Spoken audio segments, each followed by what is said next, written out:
So tell us about lovely Leo, who we all fall head over heels with from the first page. Yeah, so this is my first novel, The Boy Who Slept Through Christmas, and it's about Leo, who's 10 years old, and he's the biggest fan of Christmas in the world, I would say.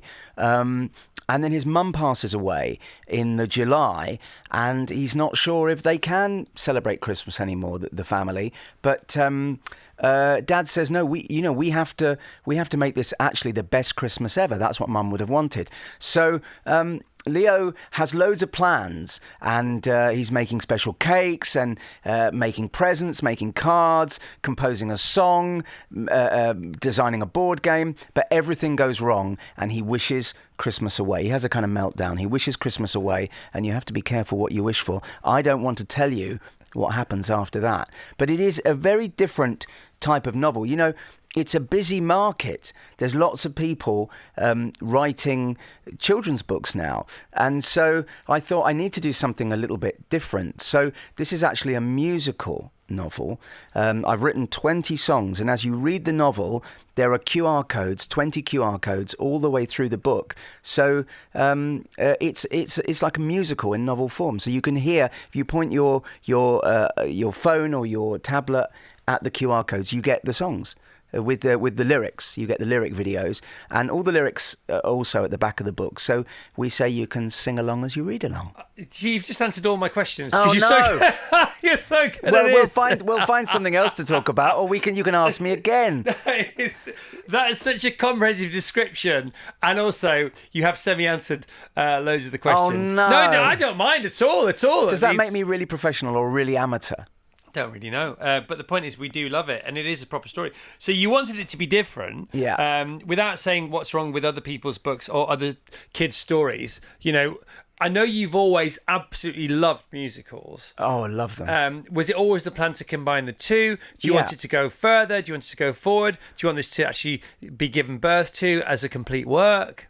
Yeah, so, well, the thing is, you know, I love musicals, but also, you know, when I was writing this book, I thought, you know, what when I go on shows, when I come and see you, when I come and see people and talk about it, you know, the big question is, you know, what does David think about this? David Walliams, obviously, I've worked with for many years. Books, hasn't he? Well, he is Mr. Kid's Book now, isn't he? So I thought, you know, he sets such a high standard, and it's, you know, how do you compete with him? So I thought, well, actually, I've decided not to compete with anyone. I've decided just to do my own thing.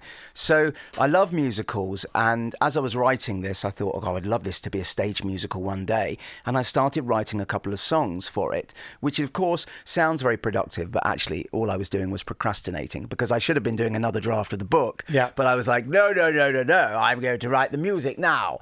You know, it's like when I was at school, and me and my friends decided to form a pop group at school when we were about 12, and we just spent the whole time arguing about the name.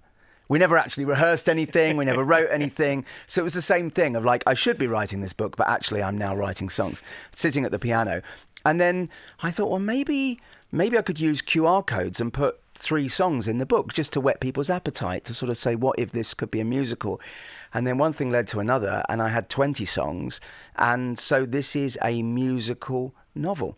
Did the songs help the story chug along? Yeah, the songs tell the story. They keep it moving. But did they help you when you were writing it, or was the story already fully formed? I'd already formed the story, right. Definitely. Yeah, because otherwise you'll end up writing a song and not being able to use it because it doesn't fit into the book. Yeah, but people have done that before, haven't they? Because they take a band's oeuvre, you know, and they just rearrange the songs and then make a story around them, and it can work that way as well, I suppose. The Jukebox Musicals, yeah. But I you know, this is not a criticism of shows at all, but virtually every show, or many of the shows you go and see in the theatre, are either jukebox musicals or they're adaptations of books, or now increasingly it's become popular to adapt movies into musicals. We have, Mrs. Doubtfire, and there's been Tootsie recently, and Groundhog Day, and Back to the Future, of course.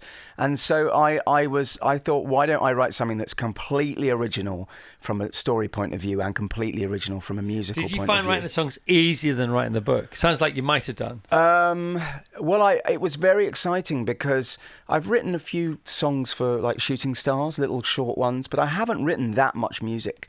I had a TV series years ago that I did write all the melodies for, but I hadn't really written many songs. And, the first song in this musical is 13 minutes and 40 seconds. I mean, it's a big, because I was inspired. I used to read Joseph and the Amazing Technicolor Dreamcoat when I was a kid.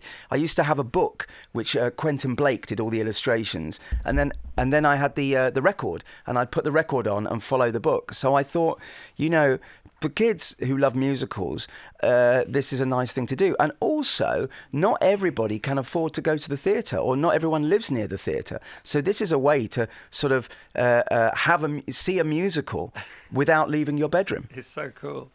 I love it so much. I love the fact you've gone for a 13-minute opening, the full sort of meatloaf. Yeah, it is very Jim Steinman, actually. It's so cool, isn't it? Why not? Why the heck not? Go big or go home. Where did Leo come from in your head and your heart?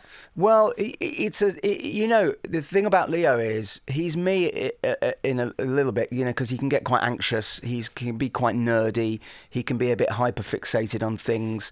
He's got that thing of like, I can't enjoy Christmas until I've done absolutely everything. And I'll often be at home alone of an evening, and I should just be relaxing and watching a film, but I'm sort of, I don't know, cleaning the table, or I'm just doing things that I probably don't really need to be doing. So I identify with that. But the other thing about Leo is he's lost his mum, and he's thinking, how do we celebrate Christmas without mum there? Yeah. And, without getting too deep, I've lost a partner, I've lost a parent, I've lost people in my life. Yeah, I know about grief, and I know about the challenges of living with grief.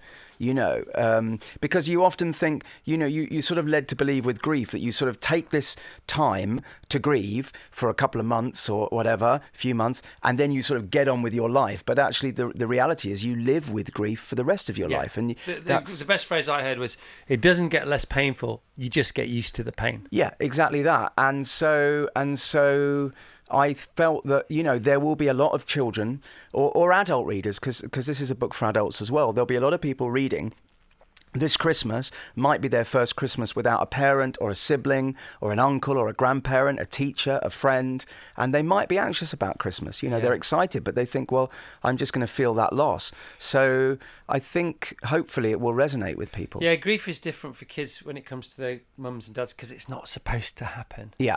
Exactly. But the book is funny as well, and a lot of the songs... It's hilarious. Who joins Leo on his journey? Some of the other people. Well, he's got a couple of really good friends. There's Prisha and Ivan. And he has an older brother, and he has a younger sister. And all the older brother, the younger sister, the father are all dealing with grief. Their grief manifests in different ways. So you sort of touch on everyone's experiences. But... to some extent, Leo is alone in this book. He has to do a lot for himself. And I do remember feeling, I had wonderful family, wonderful friends, really nurturing teachers, all of those things. But I remember also feeling alone as a kid. I think that's probably true of childhood, isn't it? Well, I think we're always as alone or connected as we feel at any given time. Mm. This got deep, didn't it? Well, it's a deep book. It is quite a deep book. It is a deep book. I mean, it's funny, and it's very accessible, and the music is very poppy. Hopefully people find the tunes catchy. Deep, and that's what you need, isn't it? That's why it's a proper book. Yes, I didn't want to just churn something out, and you can't. Also, You're not a churner, Matt. I'm not a churner.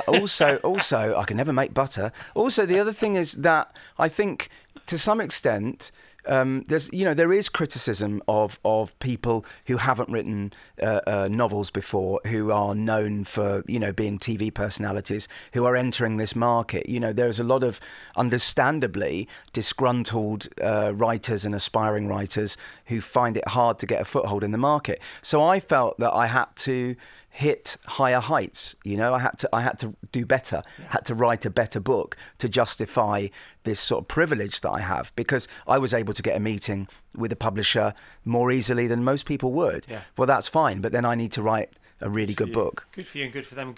Ultimately good for the reader. That's the deal, isn't it? I hope so. I'm really proud of it. I mean, I took a long time.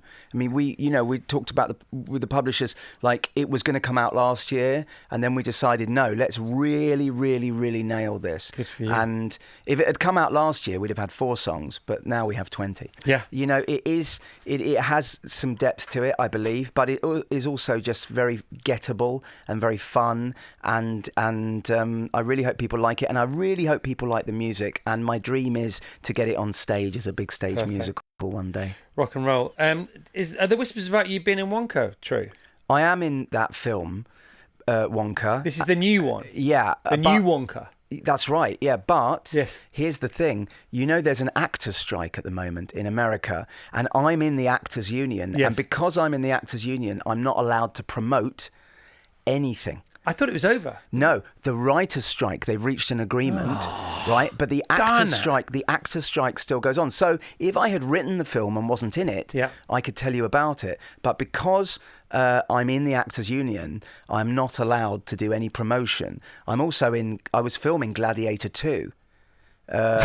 What? I know, and then the strike happened. So again, I'm not allowed to talk about that, which is amazing because I've obviously got. But I love the fact you can talk about not talking about it. Well, I mean that's just cool. a fact. But I can't talk about the film because obviously I would love to come on and talk about the film, these films, but I'm not allowed to. And do you know what's weird is I'm not even allowed to talk. I didn't realise this, but I'm not even allowed to talk about. You know, I was in Bridesmaids or I've been in Alice in Wonderland. Past films. Yeah, I'm not even allowed to talk about past films at the moment. What's the light at the end of the tunnel? Or how is the light at the end of the tunnel looking as far as the actors are concerned? Then? Well, I think the fact that it looks like an agreement has been made with the writers makes me hopeful that an agreement will soon be reached with the actors. What have you heard? I haven't heard any more than that. So this is a Los Angeles... Well, so it's a US-based strike, but it covers everybody and everything. Well, the thing is, it affects the studios. Right. And both Gladiator 2 and Wonka are studio films. And that is why I'm not allowed to talk about them. Well, thank you for talking about not talking about it. I appreciate it. That's actually really interesting. Yeah. Matt, thank you so much. Thank you for having me. Happy Hanukkah. Thank you very much. Happy Christmas. Thank you, and to you. Here we go. Thank you.